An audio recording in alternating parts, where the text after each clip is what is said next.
माननीय सदस्य संजय केळकर. उभा आहे. नगर विकास विभागाच्या पान क्रमांक 7276 बाब क्रमांक 128-20. अध्यक्ष महोदय, ठाणे शहरामध्ये अनेक ठिकाणी नेहमी पाणी प्रश्न निर्माण होतो आणि त्याच्यासाठी शासनाकडे आम्ही वारंवार मागणी केली आहे की विहिरी ज्या आहेत या विहिरी पुनर्जीवित करण्यासाठी त्या ठिकाणी निधीची तरतूद करावी आणि 50 कोटी रुपयाचा निधी या विहिरीच्या पुनर्जीवित करण्यासाठी द्यावा. अध्यक्ष महोदय, घोडबंदर भागामध्ये एका बाजूला फार मोठ्या प्रमाणामध्ये बांधकामं होत आहेत, 50-50 माळ्याच्या इमारती होत आहेत आणि यांना पाणी कुठून देणार, यांना वाहतुकीची व्यवस्था कशी करणार, डम्पिंग कुठे करणार, असे अनेक प्रश्न याच्यामध्ये निर्माण झालेले अध्यक्ष महोदय. तर याच्यामध्ये एकतर नवीन इमारतींना बंदी करावी अशा प्रकारचे एक धोरणात्मक निर्णय शासनाने घेण्याची गरज आहे. अध्यक्ष महोदय, या ठिकाणी 16 नाले आहेत, हे खाडीपर्यंत नेण्यासाठी त्यासाठी निधीची तरतूद करण्याची गरज आहे. टप्प्याटप्प्याने त्या ठिकाणी निधीची तरतूद करावी. माझी माननीय मुख्यमंत्र्यांची देखील या संबंधामध्ये चर्चा झाली. अध्यक्ष महोदय, त्याच भागामध्ये डोकाळ इथे कोलशेत रोड हा 9 महिने बंद होता. आम्ही सगळ्यांनी मिळून त्या ठिकाणी प्रयत्न करून हा सुरू केला. त्या ठिकाणचं काम सुरू झालं, पण अध्यक्ष महोदय दुर्दैवाने त्या ठिकाणी अजून काम पूर्ण झालेले नाही. MSCBच्या केबल्स आहेत, फीडर, ट्रान्सफॉर्मर, पोल्स त्या ठिकाणी स्थलांतरित करण्यासाठी देखील आयुक्ताने पत्र दिलेलं आहे की निधीची शासनाने मदत करावी 12 कोटी रुपये निधीची. पण ती निधीची जर तरतूद नाही केली तर त्या ठिकाणी प्रचंड मोठा वाहतुकीचा प्रश्न निर्माण होणार आहे. अर्धा तास लोकांना घरी जायला त्या ठिकाणी अडकून पडायला लागतं आणि त्या रस्त्याची जर आपण टेंडर काढलंय तर पुढची व्यवस्था त्यांनी करायला पाहिजे होती, पण ती केलेली दिसत नाही. परंतु शासनाने तातडीने या विषयाकडे लक्ष घालण्याची गरज आहे. अध्यक्ष महोदय, शहर विकास खात्याच्या संबंधामध्ये अनेक वेळेला काही अधिकारी त्यांच्या मनमानी पद्धतीने संगनमताने मंजुऱ्या देतात. अध्यक्ष महोदय, मी 2च विषय या शहर विकासाच्या संबंधामध्ये सांगणार आहे की हा म्हणजे एवढा मोठा पराक्रम केलाय. ठाण्यासारख्या प्राईम ठिकाणी 1 लाख FSI ची चोरी झालेली आहे आणि त्याला मंजुरी दिलेली, याची सुनावणी पण झाली. परंतु डिले टॅक्टिस ज्याला म्हणता येतील, या डिले टॅक्टिसमुळे त्याच्यावर तातडीने उपाययोजना आणि त्याच्यावर स्थगिती पण दिलेली नाही. माझी या निमित्ताने शासनाकडे मागणी आहे की तातडीने यावर स्थगिती दिली जावी आणि हे काम जे आहे ते तातडीने बंद करण्यात यावं. अशाच प्रकारचं दुसरं पाचपाखाडी भागामध्ये आहे की एका बाजूला थिएटरला जागा देत असताना रहिवासी ज्या इमारतीमध्ये राहतात त्यांच्याकरता FSI शिल्लक नाही. उद्या ज्या वेळेला ते पुनर्विकास करायला निघतील त्यावेळेला या विजय अपार्टमेंटचे शेकडो लोक कसा पुनर्विकास करतील असा प्रश्न निर्माण झालाय आणि त्याच्यामुळे हे फार मोठं याच्यामध्ये आर्थिक व्यवहार झालाय अध्यक्ष महोदय. आणि त्यामुळे याच्यावर तातडीने स्थगिती आणली पाहिजे आणि जे अधिकारी याच्यामध्ये जबाबदार असतील त्याच्यावर कारवाई केली पाहिजे, अशा प्रकारची मी मागणी अध्यक्ष महोदय शासनाकडे करतोय.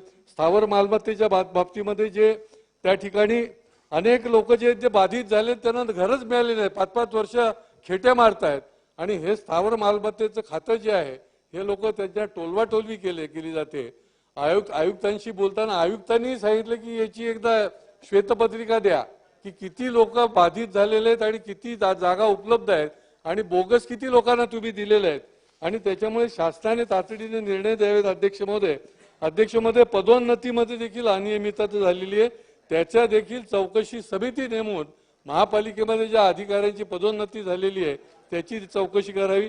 अंतर्गत मेट्रोच्या संबंधामध्ये अध्यक्ष महोदय, मी माननीय मुख्यमंत्र्यांचा आभार मानेन की त्या ठिकाणी जे मोडकळी झालेल्या इमारती होते त्या पुनर्विकासाकरता त्यांनी तात्पुरती परवानगी दिली, परंतु कायमस्वरूपी या 70 इमारती ज्या आहेत या अंतर्गत मेट्रोमुळे ज्या बाधित होणार आहेत त्याच्यावर तातडीने उपाययोजना केली जावी. अध्यक्ष महोदय, क्लस्टरमधील 14 SRA प्रकल्प जे कार्यान्वित आहेत ते या क्लस्टरमधनं बाहेर काढावेत 44 आराखड्यामधनं. ही सगळी मंडळी आंदोलनाच्या तयारीमध्ये आहेत आणि त्याच्यामुळे शासनाने याच्यामध्ये तातडीने SRA जे कार्यान्वित आहेत ते क्लस्टरमधनं बाहेर काढावेत. अध्यक्ष महोदय, 2017-16 नंतरचे जे कर्मचारी आहेत महापालिकेतले त्यांना 7वा वेतन आयोग जे आहे त्याच्यापासून ते वंचित आहेत. अनुकंपा तत्वावर, वारसा हक्क, सरळ सेवेने माझे 2-3च पॉईंट आहेत अध्यक्ष महोदय. हे गट क आणि ड चे कर्मचारी वंचित आहेत. 1480 त्यांची कर्मचाऱ्यांची संख्या आहे आणि त्याच्यामुळे यांना 7वा वेतन आयोग लागू करण्याची त्या ठिकाणी तातडीने अंमलबजावणी करावी. मुंबई महापालिकेमध्ये देखील लेखा खात्यातील 366 कर्मचारी त्यांना 25-30 वर्ष काम करून देखील पूर्वलक्षी प्रभावाने त्यांना कालबद्ध पदोन्नती दिलेली नाही ती तातडीने देण्यात यावी. बीएमसी मधील ब्रिटिश काळापासून 50 वर्ष स्टॉल धारक जे आहेत हे स्टॉल धारकांचे प्रश्न अनेक आहेत. त्यांची बैठक बोलवण्याचे निर्देश आयुक्तांना द्यावी. अध्यक्ष महोदय, महापालिकेमध्ये आपण वास्तू बांधतो परंतु त्याची त्या ठिकाणी देखभाल केली जात नाही आणि त्या वास्तू तशाच पडून राहतात. तर त्यासंबंधी देखील धोरणात्मक निर्णय घ्यावा. वेदर शेडच्या संबंधामध्ये अध्यक्ष महोदय 2च मुद्दे आहेत माझे अध्यक्ष महोदय, की वेदर शेडच्या संबंधात दर अधिवेशनामध्ये आम्ही मांडतो. आता 80% लोकांनी वेदर शेड गच्च्यावर बांधलेले आहेत. इमारतीचं जर आयुष्य वाढवायचं असेल तर ते नियमित करण्यात आल्या पाहिजेत.